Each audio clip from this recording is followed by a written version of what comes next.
Everyone thinks they need a grand purpose to start taking life seriously. A dream job, a noble ideal, or some social role that gives them a reason to wake up each morning. But the truth is, you are the purpose. Not a title, not a degree, not money or recognition, just you. Even when there's nothing on your schedule, no one waiting for you, and no crowd cheering you on, you still have to get up. Because if you're not willing to fight for yourself, who will do it for you? Life doesn't wait for you to find a reason to try. It simply responds to how much you value yourself. Every run you take, every failure you face, every ounce of pain you push through, if you endure it, it proves one thing. You're living for you. And that is the most powerful purpose of all. To live in pursuit of the best version of yourself. No one can take that away from you. Once you realize you are reason enough to keep going, you'll stop waiting for motivation to come from anywhere else. Everyone wants success, but very few are willing to do what it actually takes. Most people are waiting for motivation, waiting for the perfect moment, the right energy, the right mood. But motivation is unreliable. Discipline is not. Discipline is the ability to keep going when you're tired, uninspired, and uncomfortable. It means showing up on the days you don't feel like it. It means doing what needs to be done, especially when you don't want to do it. That's where growth begins. David Goggins reminds us that mental toughness isn't built by doing what's easy. It's built by choosing the hard path on purpose. It's waking up early when the bed is warm. It's training when your muscles ache. It's studying when your mind is exhausted. The truth is, you will never evolve if you only do what makes you feel good. Discipline hurts, but it heals. It tears down the weaker version of you and rebuilds a stronger one in its place. Persistence means continuing, even when you're failing, when progress is invisible, when no one believes in you. Success is not a sudden breakthrough. It's the quiet, invisible war you fight every single day. The battle between what's easy and what's necessary. And the ones who win are the ones who choose discipline over comfort again and again. You don't need to be the most talented. You don't need the perfect plan. But if you have discipline, you already have the one trait that can take you further than most people ever go. Discipline isn't a punishment. It's a gift you give to your future self. Most people only move when they have a clear reason, a deadline, a goal, a reward. But life doesn't always offer you a roadmap. Sometimes there is no finish line, no applause, no obvious mission. And that's exactly when the real warriors are born. David Goggins teaches us that the true test of discipline is doing the work without needing a reason.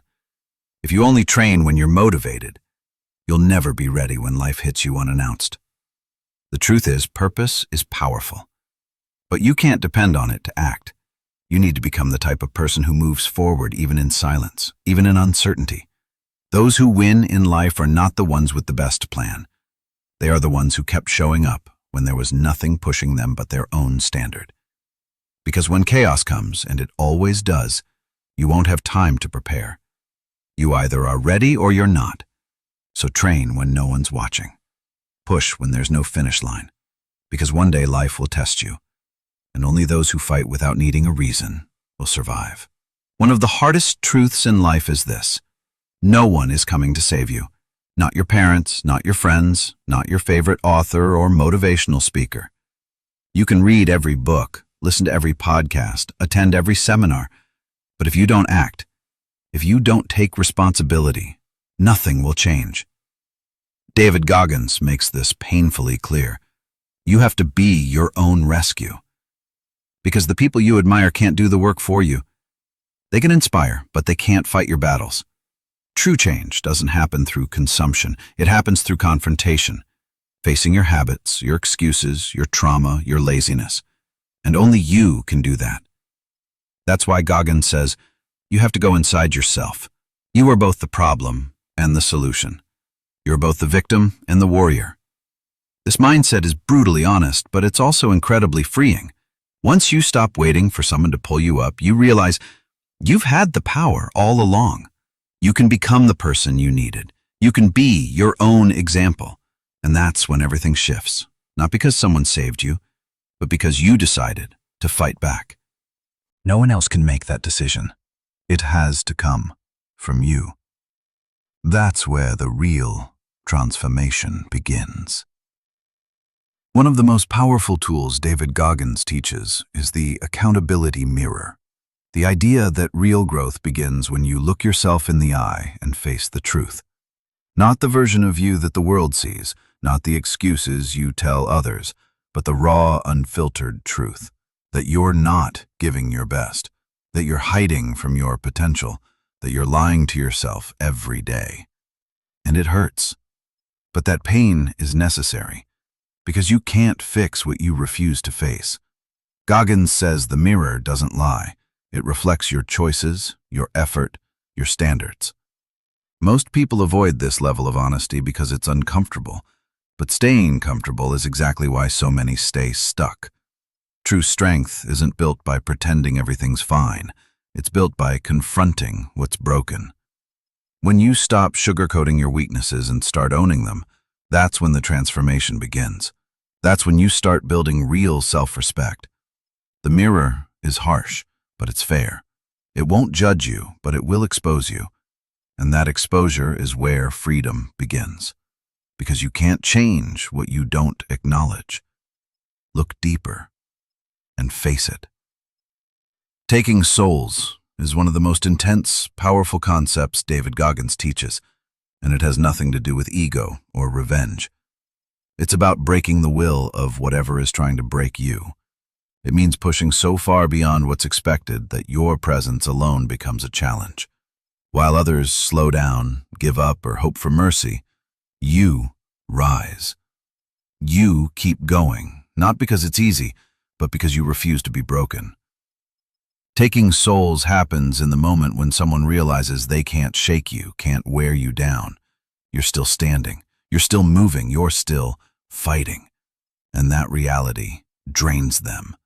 Not through words, through relentless action. You become the mirror that reflects their weakness.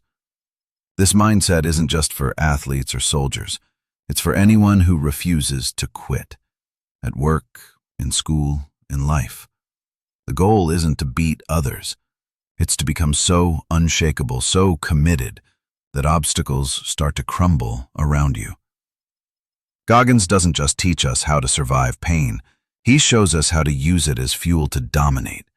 And when you embrace that level of suffering, when you keep showing up when others quit, you take their souls without ever laying a hand on them. Be relentless. Be that force no one wants to face. That's how you take souls. One of the hardest lessons in life is realizing that no one is coming to cheer for you. There are no applause breaks for waking up early, working hard, or choosing discipline. Most of what truly matters in your journey will happen in silence, without validation, praise, or recognition. And that's where self-leadership comes in. David Goggins teaches that if you want to grow, you can't rely on others to push you. You have to push yourself. Leadership doesn't start when you manage a team. It starts when you manage your own excuses. When you decide to show up every day, not because someone is watching, but because you are. You don't need claps. You need standards. High standards that you refuse to compromise even when it's hard, even when no one sees your effort. Because the true reward is self-respect. The world may never notice your grind, but you will. And that's enough. Lead yourself. Demand more from yourself. Applaud yourself when no one else does. That's how real warriors are built. Not with noise, but with quiet, relentless consistency. Everyone looks strong when life is easy. But the truth is, your real strength isn't tested when things are going your way. It's tested when everything falls apart. David Goggins reminds us that chaos is not the enemy, it's the exam. When plans fail, when comfort disappears, when life hits you in the face, that's when you discover who you really are. Most people live off the hope factor. They hope things stay warm, calm, and comfortable, but hope is not a strategy. Goggins flips the mindset. He wants the water to be cold, the instructors to keep running, the weather to be brutal, because in those moments, when everyone else is breaking, he is rising. That's what it means to take control of chaos. Not avoid it, not wait it out. Embrace it. Because when the outcome is uncertain and the distance unknown, the weak crumble, but the relentless, they grow stronger. Life won't always give you warning signs. It won't ask if you're ready. The storm will hit. The only question is, have you built the mindset to withstand it? If you train yourself to perform without comfort, to thrive in the unknown, then nothing and no one can stop you. The goal isn't to survive chaos. The goal is to dominate in the middle of it. That's where the real transformation begins. We live in a world that celebrates mediocrity. People expect praise for showing up, for doing the bare minimum, for simply fulfilling basic responsibilities. But David Goggins destroys that mindset. He reminds us that you don't get a trophy for doing what you're supposed to do. You don't need applause for being disciplined, for working hard, or for pushing through discomfort. Those things are not exceptional. They're expected. True growth happens when you stop performing for praise and start performing for purpose. Goggins says, don't look for a pat on the back, look for results. That shift in mindset is powerful because when you stop depending on recognition, you start developing real internal leadership. You wake up early, train hard, stay consistent, not because someone is watching, but because you are. You hold yourself to a higher standard because it's who you are, not because it earns you validation. That's what separates the uncommon from the average. Leaders don't wait to be rewarded. They create their own path and they walk it relentlessly, in silence, without applause, without shortcuts. Stop waiting for the world to notice you. Start noticing yourself. Take pride in doing what's right, not what's easy. There's power in that quiet discipline. The kind that doesn't need to be seen to be real. That's how you become unstoppable. That's how you lead yourself.